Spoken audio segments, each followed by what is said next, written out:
It is said that basically all virtue that we could possibly endeavor in order to bring about welfare and benefit for beings is already covered by our going for refuge and placing ourselves under the protection of the three rare and precious ones, namely the Buddha, the Dharma, and the Sangha, as well as in our giving rise to the enlightened attitude, which is commonly also known as the attitude of bodhicitta. That being the case, there is, when it comes down to it, nothing else to be done but to strive to bring about the establishment of all beings, not a single one excluded, into the awakening of Buddhahood. So with this motivation, let us now set out to listen to the profound Dharma teachings.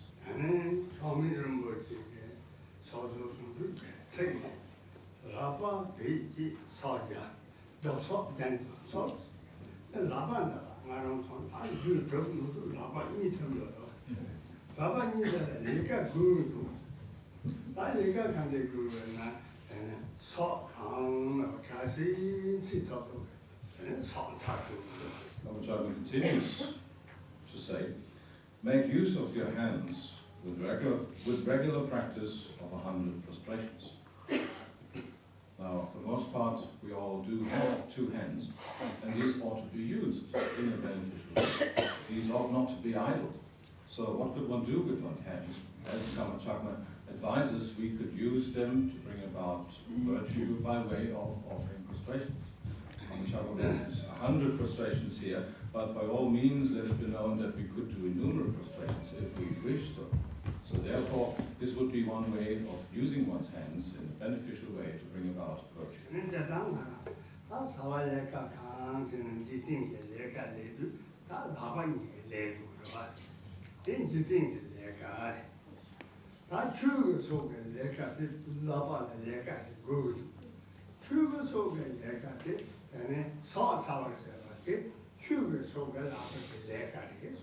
For the most part, when we go about our livelihood, our everyday work, we do employ our hands towards these ends.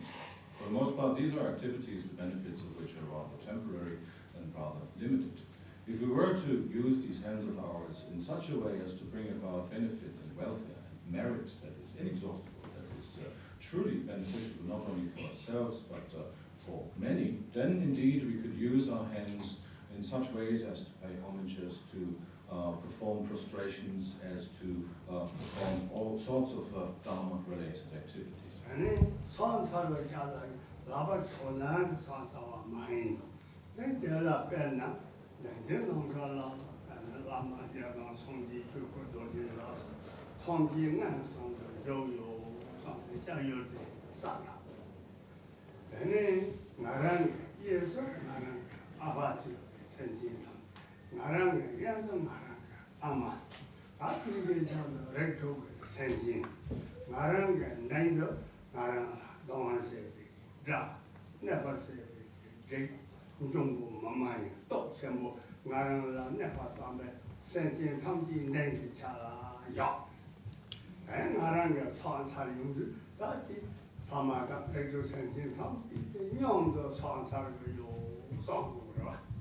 When performing prostrations or similar such forms of homage, of course it's not only our hands alone who are involved in this activity.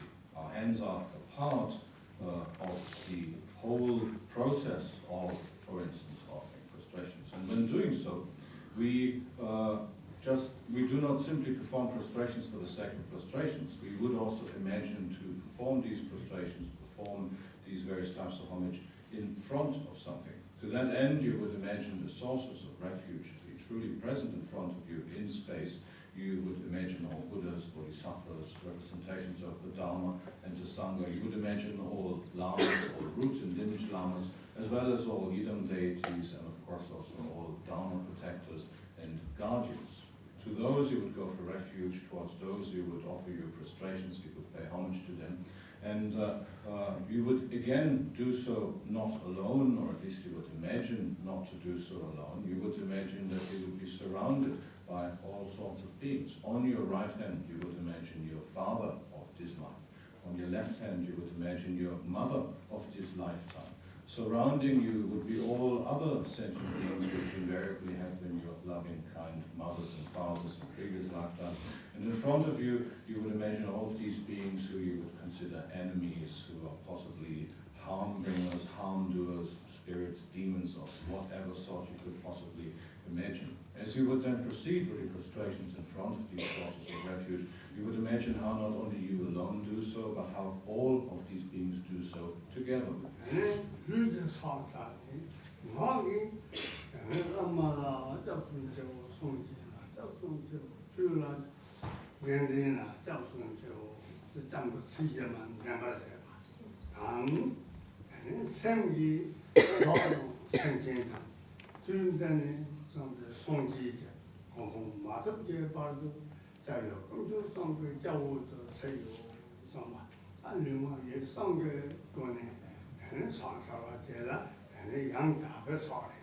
Now, having clearly imagined all of these sources of refuge in front of you in space, having imagined how you're surrounded by all of these beings, you would then eventually begin with the prostrations. You would do the prostrations, perform the prostrations with your body, starting with your hands, of course, by way of folding them in the prescribed manner, and you would then prostrate. But you would also employ your speech, and you would also employ your mind while doing so.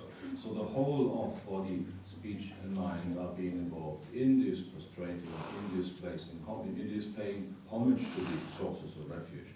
Speech-wise, you would, for instance, recite the common refuge prayer while prostrating. You would recite the words of, I place myself under the protection of the lamas, of the yidams, of Buddha, Dharma, Sangha, and the protectors and guardians of the Dharma, and repeat that again and again while you're prostrating. So in this way, body and speech are involved, and mentally you would uphold the idea or the thought that from now on, until we have achieved complete Buddhahood, complete awakening or liberation from the cycle of sufferings, I and all sentient beings go for refuge, place ourselves under the protection of the sources of refuge.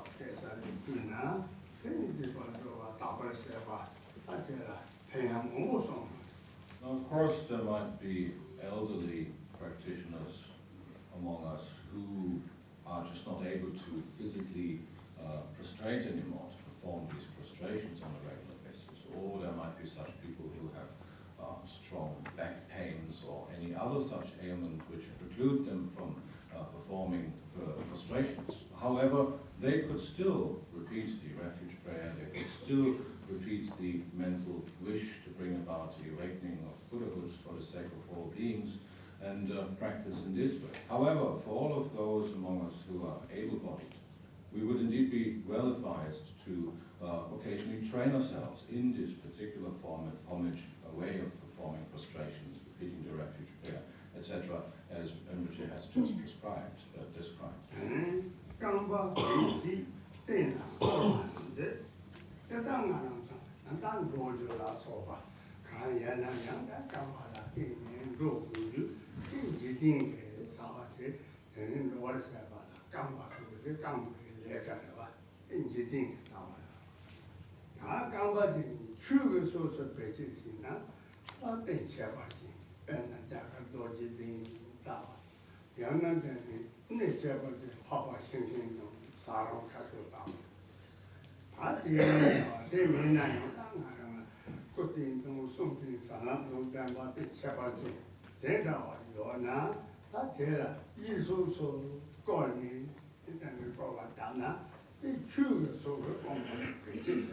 Common Chakra continues to say make use of your feet for circumambulating the symbols or representations. Now, for the most part, as we are going about our livelihoods, there is constant running to and fro going on, and we constantly find ourselves on our feet for some purpose or other. If we were to employ our feet, our legs for that matter, in a truly beneficial way, in a virtuous way that brings about great merit for the sake of all beings, then, for instance, we could train ourselves in the practice of circumambulation, as Karma Chakra advises. We could, for instance, travel to the holy, to the sacred places in India, like, for instance, the Vajra seat in Bodh Gaya. We could circumambulate the great stupa there, or we could travel to Nepal and we could circumambulate the great stupas of Swayambunat or Bodhanat or any other such sacred place. In this way, we would accumulate great merit by way of using our feet. And even if we do not find ourselves in a position to travel to such faraway places, whatever representation of the Buddha, Dharma, and Sangha we have at our disposal, we could place it at some spot and we could circumambulate that spot. In this way, paying homage to these objects, and in this way we would indeed employ our legs and our feet in a very meritorious and very beneficial and virtuous way.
Now let it be known quite clearly that there are always two ways in which you can perform a circumambulation. You can circumambulate any object either in clockwise or in an anti-clockwise manner. How should we Buddhists practice circumambulation? Well, we look towards the example of that being which eventually appeared in our world as the Buddha Shakyamuni. Many eons ago, while he himself still gave rise to the enlightened attitude, long before he appeared as the Buddha in our world, he found himself, or he went into the presence of the Buddha of that time, who was known as the Buddha Shakyamuni, or Mahashakyamuni. This being was at the time known, or this Bodhisattva was at the time known in Tibetan as the great being Chibu Yangwewe, Prabhupada, I suppose that would be. And he paid homage to this Buddha, Mahashakyamuni, or Shakyamuni. He prostrated to him and he circumambulated him in a clockwise manner. Since he started out this tradition of clockwise circumambulation, we who are followers of him who was eventually to become the Buddha Shakyamuni follow his example, and we would, as Buddhists, circumambulate sacred Buddhist spots in a clockwise way.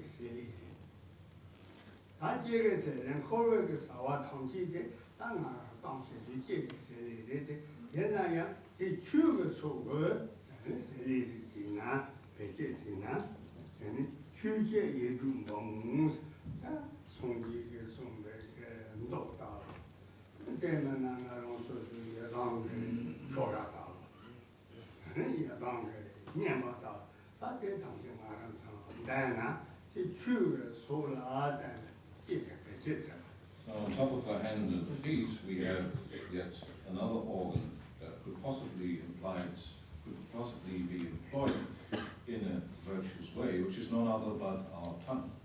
Our tongue, which is more or less wagging constantly, for the most part rather uselessly, could actually be employed in the service of Dharma in order to bring about virtue, in order to accumulate merit through, as Karma Chagne says, daily recitations, and as he literally says, humming the 6 syllables. The sentence here says, make use of your tongue with daily recitations and the 6 syllables. The 6 syllables, of course, being the mantra of the great compassionate one.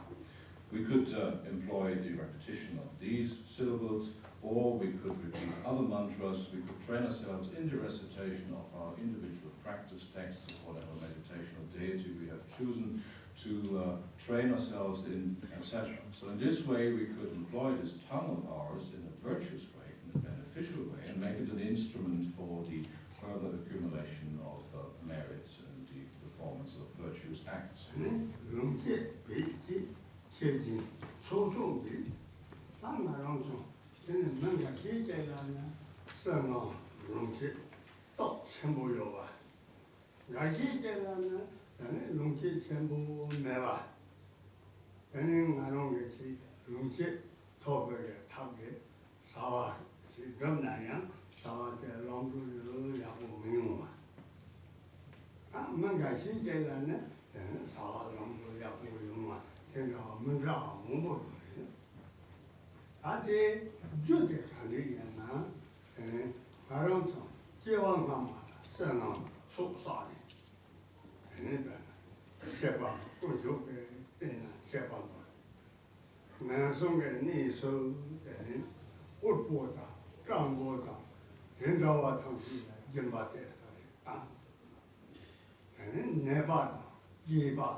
Make use of your possessions by gathering accumulations through offerings and generosity, continues Karma Chagne in his text. This, of course, refers to whatever means we have at our disposal. Some of us are, by all means, very prosperous, have gathered lots of wealth, lots of possessions, influence, etc., and so forth. And for such, it would, of course, be easy to help with whatever possessions they have at their disposal those who are in need, those who are less fortunate. Others, of course, are among these less fortunate and do not have such material possessions, such wealth, etc., and so forth at their possession. So therefore, they are rather less able to help in these ways in a grand manner. It is clearly a cause of our own actions in past lifetimes for that matter, that some are in this situation and others are in the other situation. Those who have accumulated great wealth, who are therefore able to help others who are in need with whatever they have at their disposal, have themselves in previous lifetimes habituated themselves to giving, to acting in a generous way, and as a direct result thereof, they enjoy such possibilities themselves in this lifetime. This is caused by their previous practice of generosity.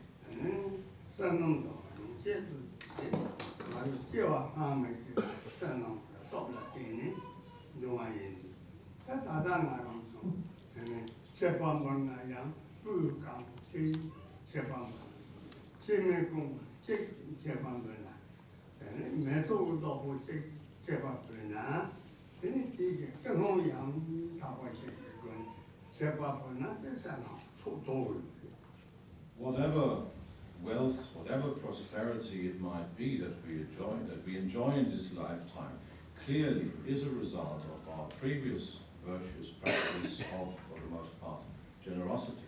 Therefore, we should take this clearly into account and possibly act in such ways again, in whatever ways are possible for us. Even if one were to offer only a single incense stick, a single light, or a single flower, if we were to do that with the proper motivation to bring about the greatest possible benefit through such an offering for the sake of beings, then indeed the result of this offering will indeed be tremendous. So therefore, it is clearly said that it would be very advisable indeed to train oneself in such virtuous ways.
A story that exemplifies the usefulness of making even just a small, even just a small offering, happened during the time of the Buddha himself.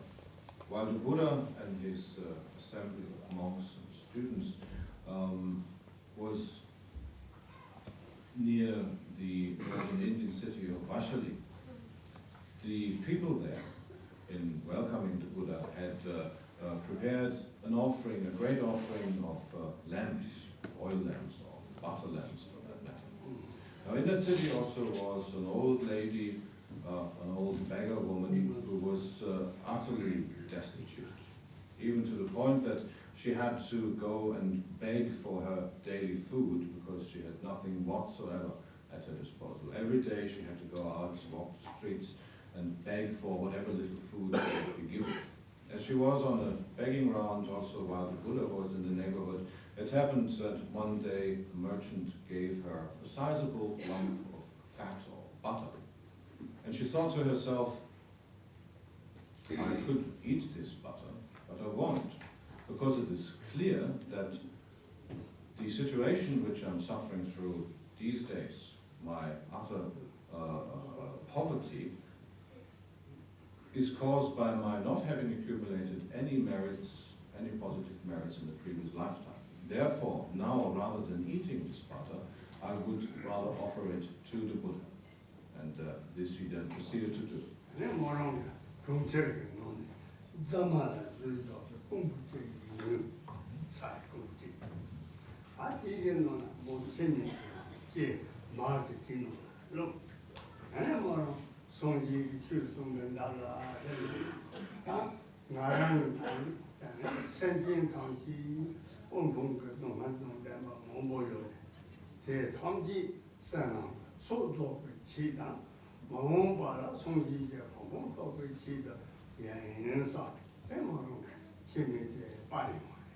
Having resolved to offer her butter in this way, the old lady then went to the marketplace and got a clay vessel into which she placed the butter. She fashioned a wick, and she went to the place where all the other butter lamps had been lit in welcome and in offering to the Buddha. And she then proceeded to offer this butter lamp. But as she offered the butter lamp, she also said, or she thought to herself, that through the lack of having accumulated positive merits, not only I myself, but innumerable other beings suffer tremendous poverty. May through this offering of mine, this suffering of all other beings be alleviated. May the cause of their suffering, particularly of poverty, be exhausted until I myself and all beings have achieved the awakening of Buddhahood. With this wish, with this prayer, she lit the lamp and placed it with all the thousands of others. 단 재미 부여 탐기 재미 종수. 저는 다다 아마 재미를 부여게 재미 대상에 마주 그게 만민된 당당히 당 전부 된리요. 저는 제가 샤리 성지의 신이 네 재미 제기를 따는 좋은 분도 나는 만민된 당 전부도 강이 나셔. 그 성지 내 기과 전부 아마게 재미를 나는 좋은 말에 송. As the evening finally came, almost all of the butterlamps were exhausted and eventually extinguished, except for the butterlamp which the old lady had offered. Now, one of the close students of the Buddha, Shariputra, he came upon the scene and he wondered. And he went into the presence of the Buddha and he asked the Buddha, how is it and why is it that this particular butterlamp is not exhausted, that it continues to burn brightly, that it continues to shine in the brightest of ways? And the Buddha replied, this particular butterlamp was offered by an old lady with the greatest of motivations, with the true Mahayana attitude, and therefore this butterlamp continues to burn.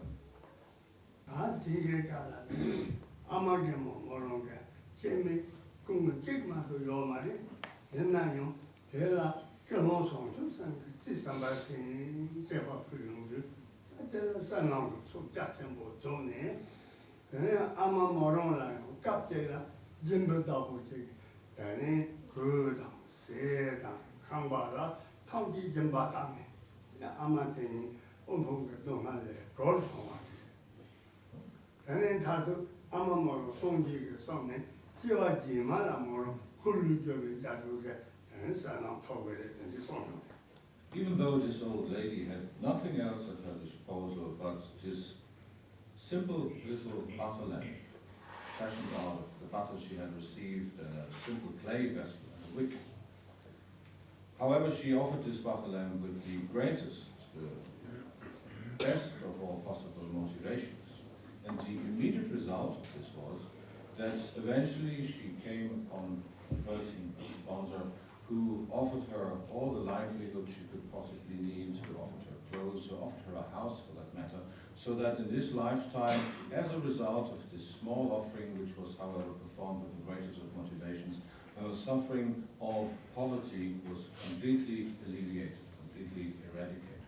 And as the Buddha then prophesied, he said, as a further result, in a future lifetime, this present old beggar lady will be reborn as a universal monarch.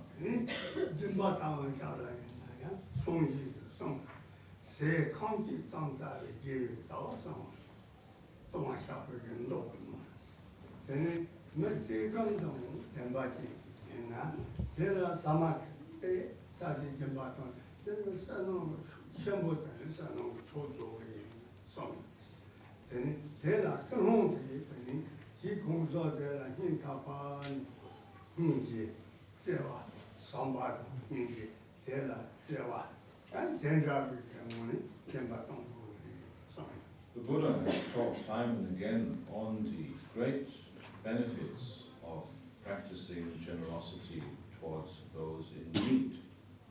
And he has said that even if we were able to alleviate the suffering of the hungry only a single time by offering a single meal, even that would already be a great merit. This would be greatly beneficial. However, the motivation that we should have at our hearts while doing so, even if we were truly only be able to provide only a single meal, should be the best, the greatest of all possible ones. We should practice our generosity with loving kindness and compassion towards these beings in our hearts. In this way, even a small offering would give great benefit. And even if we're only able to provide a single meal, we should do so with the wish at heart that in the future we'll be able to provide all the hungry with all the meals that they could possibly ever need.